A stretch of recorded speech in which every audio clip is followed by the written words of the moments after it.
All right, I warned traders that this would probably happen, that most intermediate declines have a B-wave bounce that's very convincing, and I got several emails from people telling me that gold had bottomed and that I was missing the rally when we came out of this daily cycle low here. But as I've explained in past videos, whenever I assume that this time is going to be different and the normal parameters, just aren't going to apply this time, almost always comes back to bite me in the ass. So on Tuesday, gold did finally break through that intermediate trend line, and as you know, I've noted in past videos that this is one of the parameters that almost always has to be met before an ICL can be completed, is the trend line has to break. The technical traders have to get stopped out, and that's what this a trend line break does. It takes out the technical traders. And on Wednesday, gold retested that trend line here, but was not able to recover it, was not able to recover the 10-day moving average.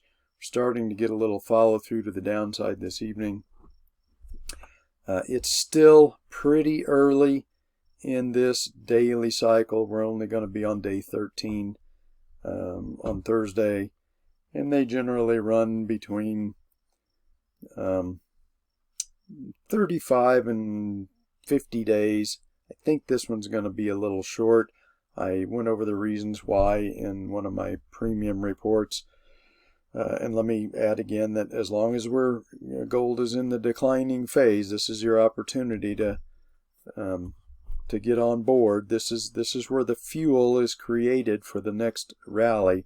The more people that get negative and sell at the exact bottom or near the bottom, they panic out at the bottom usually during a bloodbath phase. That is the fuel to drive the next rally. So as long as we're in that declining phase, I'll leave the SMT premium newsletter open to anybody that wants to subscribe.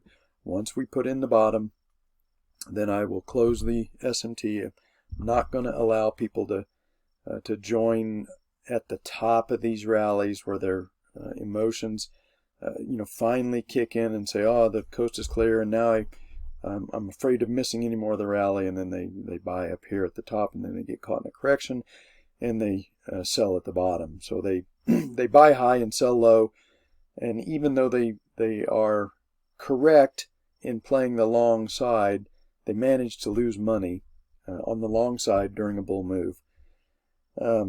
So I'm just not going to allow people to do that anymore. I want you to buy low and sell high, and so I want people to join the SMT when we're in the declining phase of an intermediate cycle, and I will show you the tools that I use to try and call these intermediate bottoms, try and get you on board fairly early at the bottom of the intermediate cycle, and then we will attempt to ride the rally all the way to its top. So I don't think we have a lot of time left in this intermediate decline, but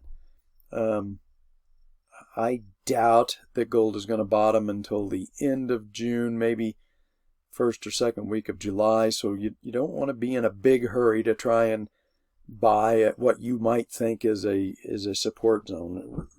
Really, support zones don't really mean a lot when you're in an intermediate decline, and especially when you're in those last few days of an intermediate decline, the bloodbath phase. Emotions are in control, people are panicking, and support zones really don't mean anything. You just have to wash out that panic selling.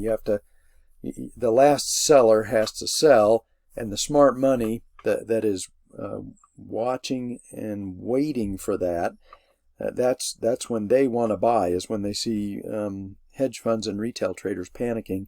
They want to be, or they are going to be buying what everybody else is panic selling.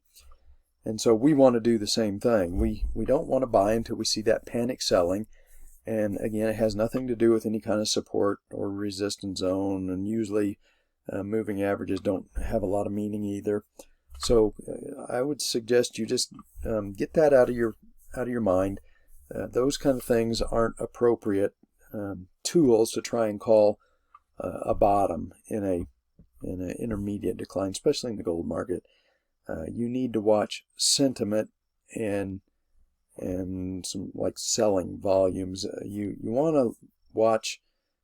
You want to be on the lookout for a capitulation type panic. That's the signal that the intermediate cycle has bottomed, and usually it goes deeper than what most people are expecting. So the people that have these mental targets or these support zones that they expect the market or gold, whatever, to bottom on, and then when it goes through that, and maybe they buy at those levels, and then price just panics and continues to go through that, and then they panic sell. That's more fuel for the move down. And this is the key. We need to create the fuel for the next rally. In order for gold to break out above that 2090-ish resistance zone, and let me widen this chart. All right, so this is the breakout level right here at about 2090. In order to break out and get a big sustained move, which I think we will during the next intermediate cycle, we need to generate the fuel for that, and that's what these intermediate declines do. They get everybody bearish. The enthusiasm that was generated during this rally gets wiped out because price goes lower than what people are expecting. Everybody gets bearish. They are not able to buy at the bottom, and then they start to chase when the rally gets somewhat mature, like in here. And it's that chasing that is the fuel to really push a big move. And you can't get that chasing behavior unless you really create some serious negative sentiment, and that extreme negative sentiment prevents people from buying at the bottom, and it causes them to have to chase after the rally has already gotten somewhat mature. And the more negative the sentiment, the more fuel there is for the rally and the breakout. So let me go to a sentiment chart and show you what I mean. All right, this is intermediate degree sentiment in gold, and we're basically dead neutral, and that is not the kind of level that's going to generate a lot of fuel for a big sustained move, something that could last 15 to 18 weeks. We need to go a bit lower. Now, I don't think we have to go all the way down here and get sentiment down below 25 or down below 20. This was the 8-year cycle low. I don't think we have to match that kind of sentiment, but I do think we probably need to get sentiment down to, at least 40% bulls, and I think that would give us the fuel to drive not only a breakout above this zone at 2090, but a big sustained move, something that could maybe take gold to somewhere between 2,300 and 2,500 during the next intermediate cycle. But we're just not going to do that with sentiment neutral at 50% bulls. We need more fuel. We need to come down and get more people negative, more people afraid to pull the trigger at the upcoming bottom. So that's what I'm watching. That's what intermediate cycles do. Declines do. They generate the fuel for the next rally. And we have not generated enough fuel yet to produce a big sustained move. So we've got a few more weeks to go, and we've got to go lower, and then we will be set up for a breakout, which I do believe is going to come during this next intermediate rally. So once again, as long as we're in the declining phase, I'll let anybody that wants to join the SMT. I'll show you and explain what tools I use to try and call the bottom when we get there, and I will. I'm confident that I'm going to get